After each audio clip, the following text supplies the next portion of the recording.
and welcome to the series called Western Work with the Telluride Historical Museum. Today we're going to be talking about the process and the history of saddle making in the turn of the century. And we're sitting here with a local saddle maker, Larry Franks, and we're going to be talking about his process of making saddles. Saddles were crucial to everyday life across the West. People getting from one point to the next were often doing so on horseback.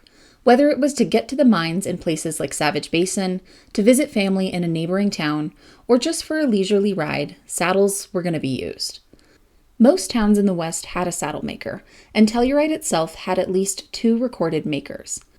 Let's hear from Larry to learn more about the process and what this type of Western work might have looked like. So tell me a little bit about what saddle making would have looked like, specifically here kind of in Western Colorado. So you would have basically had it would have been a shop in town, probably in Main Street, or it's where the one in Montrose used to be, was right on Main Street.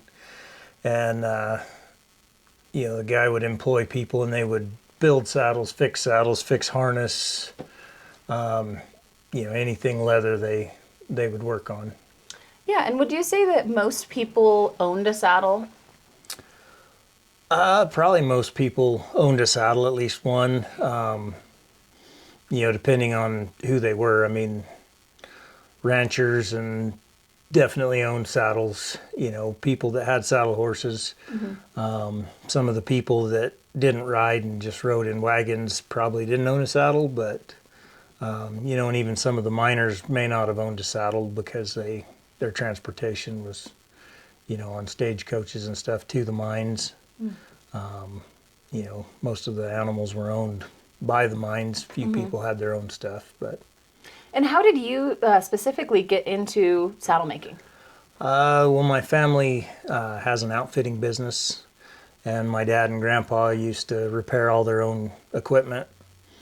And so I got to working with leather as a kid and fixing our own stuff, and decided I wanted to learn how to actually build a saddle. So I actually went to apprentice with a guy in Nebraska that built saddles, and hung out with him, and then started building saddles on my own.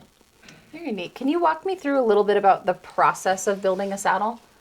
Well, you start with a tree, which is wood covered in rawhide, and then there's a lot of different types of trees that you can get. This is a wade, so it doesn't have big swells or forks up here. It's pretty smooth. Others of them, have swells that come out further. Mm-hmm. But yeah, you just get kind of the style that you want, and then you just start building it.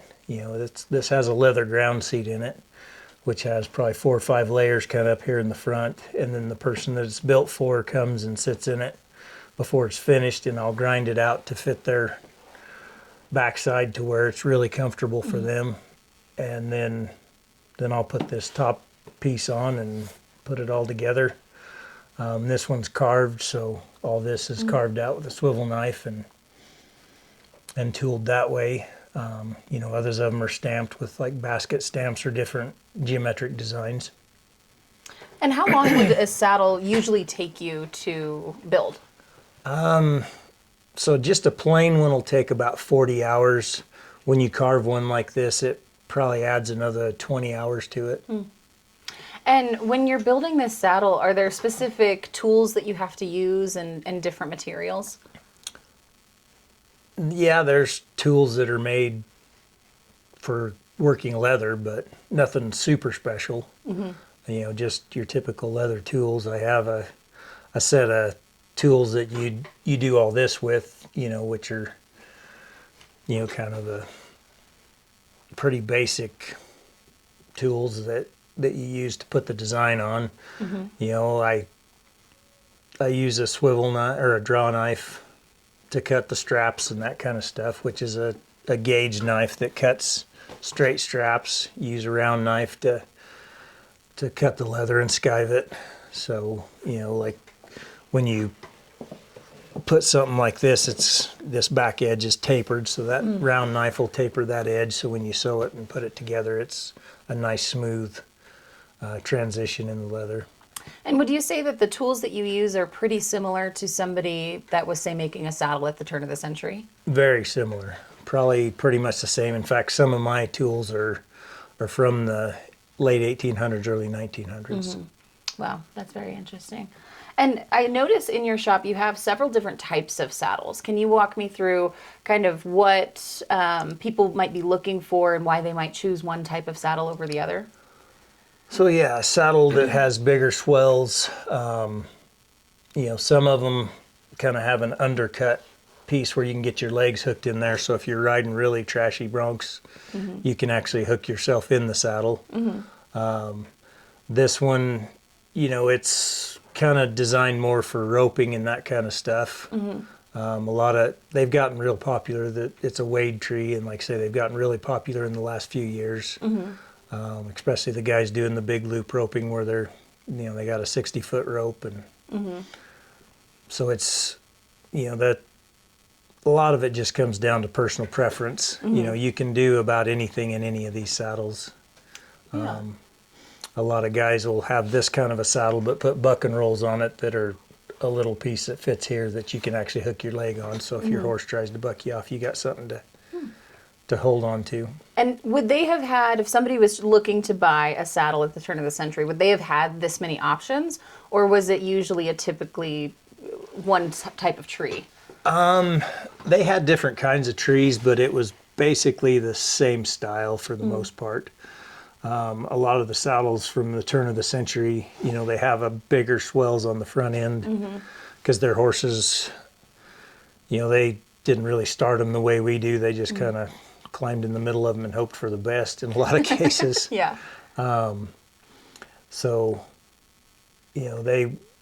most of them had bigger swells. Some of them were more rounded. Then they had one called a bear trap that actually really kind of wrapped around your legs that, you couldn't really get thrown out of. But then if the horse fell over, you couldn't get out of it. So Right. That makes sense. And would somebody that was looking to buy a saddle or have a saddle at the turn of the century, is the process kind of the same as what you do today, or do you think that that's changed? It's probably fairly similar. Guys would come in and pick out the tree they wanted, or they would already have saddles built.